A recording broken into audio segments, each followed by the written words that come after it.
Hey everybody, today we're going to cook one of those seemingly fancy Italian dishes that's actually quite simple to make. Here's our ingredients. We've got a lot. We've got some bacon to render down. We got some parsley for garnish. We've got onions, carrots, celery for a mirepoix. We've also got some bell peppers and garlic, pounded ground chuck, the gnocchi, crushed tomatoes, some ricotta for the side, and of course top it off all with some Parmesan cheese. Now, first we're going to go ahead and dissect a lot of our vegetation. That's going to get all of this vegetables chopped up, and we'll just get that out of the way and add it as needed. This dish kind of fascinates me that we have the mirepoix, onions, carrots, and celery, but we also have mixed in there, which would be a Cajun type Holy Trinity, which is onions, celery, and bell peppers. And almost always garlic goes with both. So kind of got the best of both worlds here, but nothing complicated here. Go ahead and just chop up your bell peppers and get those to the side. For time's sake, I just sped up this part of the video. You can see we're just chopping up our vegetation. We want 3 stalks of celery. These 2 onions are kind of small, but you can do 1 large onion or 2 small ones. That's all right. And then our carrots, use some baby carrots because that's what I had in the refrigerator. You can certainly use full-size carrots. That's not a big deal. And then the garlic, we're not going to crush it yet. We're just going to crush it and then take off the paper skin.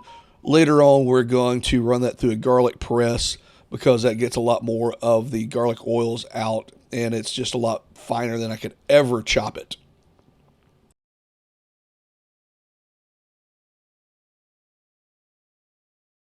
Now, if nothing else, our veggies are kind of colorful.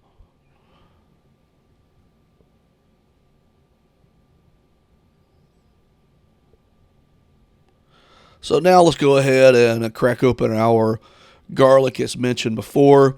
There's 1,000 ways to do this. You can use a big spoon, your chef's knife, board scraper, whatever. Just give it a good whack, and then the paper should peel off.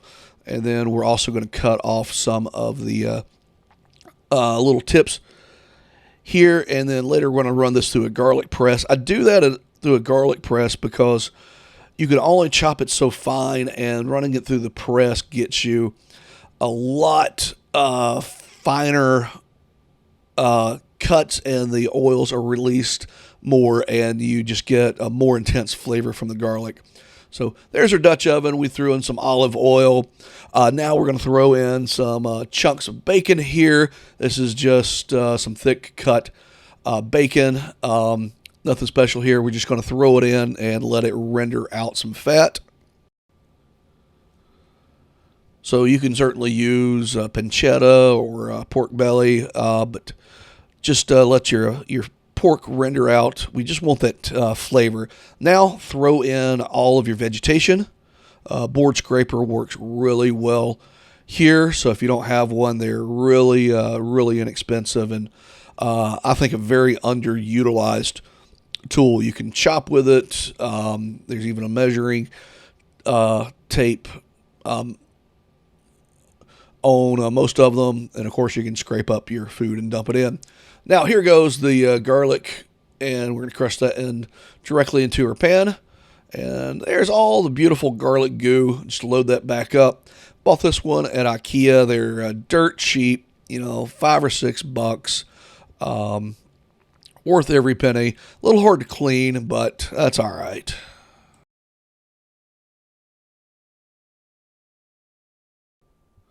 Now go ahead and give that a good stir. We're going to mix in all those flavors together. So we got a lot of that olive oil and bacon renderings just to mix in with everything.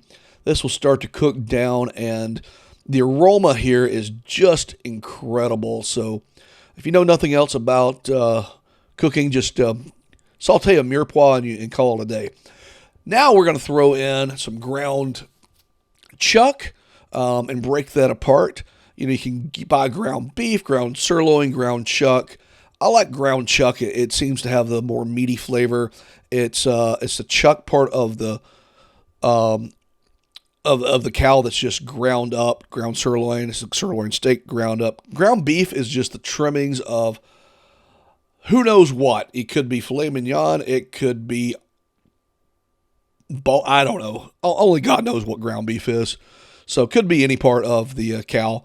So we're going to just continue to cook that down. Notice how we got a lot of liquid in there now. That's just from the moisture, the liquid water running, rendering out of our veggies. That's awesome. This is probably a good time to go ahead and season it. Now we go ahead and add in a 28-ounce can of crushed tomatoes. Now the original recipe calls for a 1/4 cup of milk. I don't see how this adds anything to the recipe. You could probably skip it if you want to. And it also calls for a 1/4 cup of white wine. This is just some Pinot Grigio. I like wine, so I went ahead and added a little bit more of that. I like the flavor of it. If you're worried about the alcohol in the wine, it's going to cook out. We're going to bring this up to a boil at 212 Fahrenheit. The ethanol boils off. I'd have to look up the exact number, but it's like 176 degrees Fahrenheit, I think, 178. Either way, it's well below water, so alcohol is going to boil off, so don't worry about that. Now we're going to bring this down to a simmer, and we want to let this simmer for at least an hour. That's going to give all the flavors a chance to meld together, and it's going to be a lot better if you can do it for at least an hour. And then we're going to throw in our gnocchi, however you pronounce that. I'm not sure what the right way is. Gnocchi, whatever.